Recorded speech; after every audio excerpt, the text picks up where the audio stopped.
It's here on just about any and every tripod you look at. It's this little bolt that screws into your camera and keeps it snug against the flat mount at the top. What you may not know is that it's actually a sophisticated piece of design. So stick around and learn the design secrets of this mechanism and learn how you can incorporate it into your own projects with our prefab STL knockout file. Printable Science presents a design tutorial on a 3D printed camera bolt. Although there have been slight variations over the years, the industry standard these days is for what's called a 1/4 20 thread, or a 1/4 inch thread with 20 threads per inch. The simplest way to accomplish this is just to get a 3/4 inch long diameter bolt, grab a plate with a hole for the bolt to pass through, slap the camera on the top, tighten it down, and you're all done. Except that the standard calls for a camera to be able to accept a 1/2 inch of the bolt recessed into the camera, and no more. So in our first run at this, we've got a lot more than 1/2 inch sticking out the end. So we need to make the mount thicker. But we also need to be aware that some camera manufacturers aren't very generous with that 1/2 inch clearance. So it's best to design your mounting system so that only 3/8 of an inch sticks up. So here's our second try at it. And as you can see, we now have only 3/8 of an inch sticking up. The shortcoming of that design is that when you take off the camera and stand, you've got this separate bolt just lying around, and that's bound to get lost or eaten by a cat or fall down a drain hole, and then you're stuck. Now, if you can try to improve the design by threading the hole into your platform, then the problem is that you can't move the camera around arbitrarily. You have to line things up, or when you screw in the bolt into the bottom of the camera, it's going to tighten up and become snug with the camera pointing in any direction it particularly wants to rather than where you want it to. So you're stuck with whatever way the camera is facing. The solution is actually more complicated than you might otherwise think. And that's why we decided to make this topic a separate video rather than churning out an overly long video when we first use a camera mount in a video that we use it and then have to go through this design challenge at that time. Now what we want is a bolt that stays in the mount even when there's no camera attached, and that it rotates freely when a camera isn't attached so that you can line up the camera to point in any direction when you're tightening it down and fastening it to the mount. So as a first step, we can make a little axle that screws onto the bolt and covers the threads closest to the bolt head. In our mount, we just knock out a hole slightly larger than the axle and we've created our free turning bolt. Unfortunately, like the oversized hole in our very first design, this bolt with its covering of an axle over the threads can slip out of the hole when the camera's not attached. So what we do is put a lip on our axle that's larger than the hole so it can't slip through anymore. Now when we put things together, the larger lip for the axle on one end keeps it from falling out at that end, and the bolt head is larger than the hole on the other end. So now we have a bolt that we can rotate freely and won't fall out of the mount.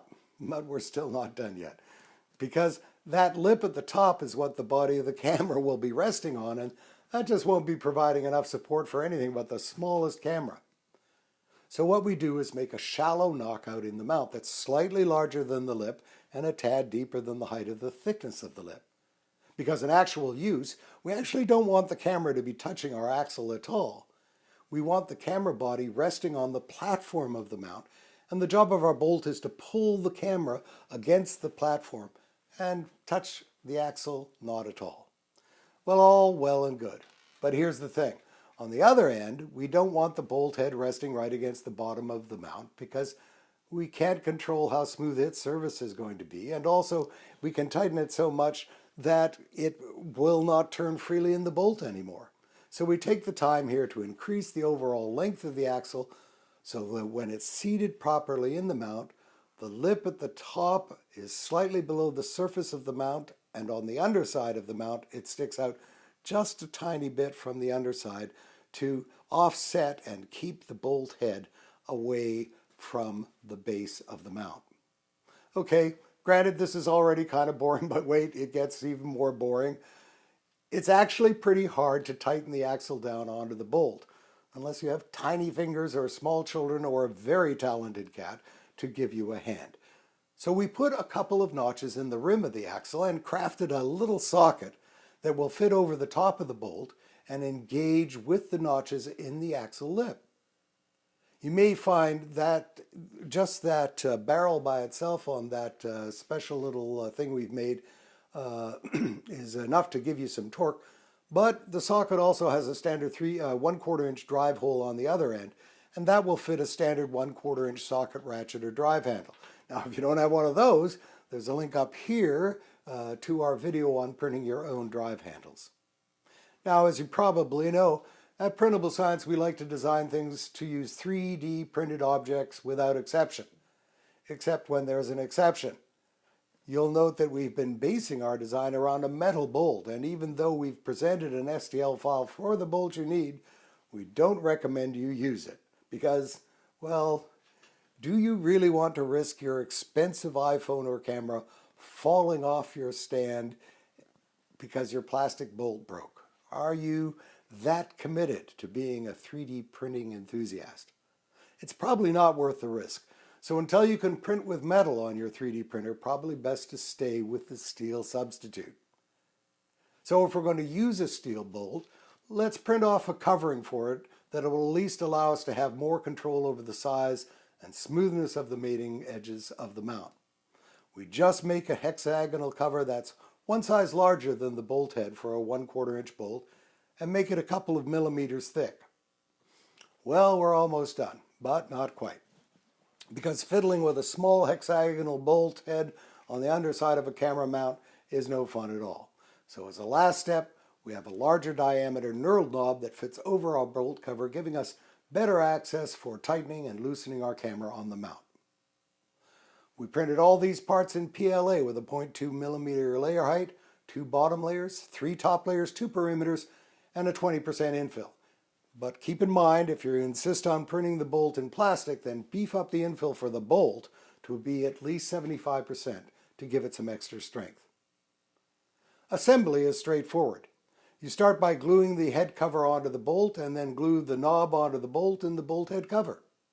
We use epoxy for this task, and we recommend you consider printing off our epoxy workstation to help you in this step. There's a link to that project up here. You'll find it's a valuable tool in this and all your gluing needs.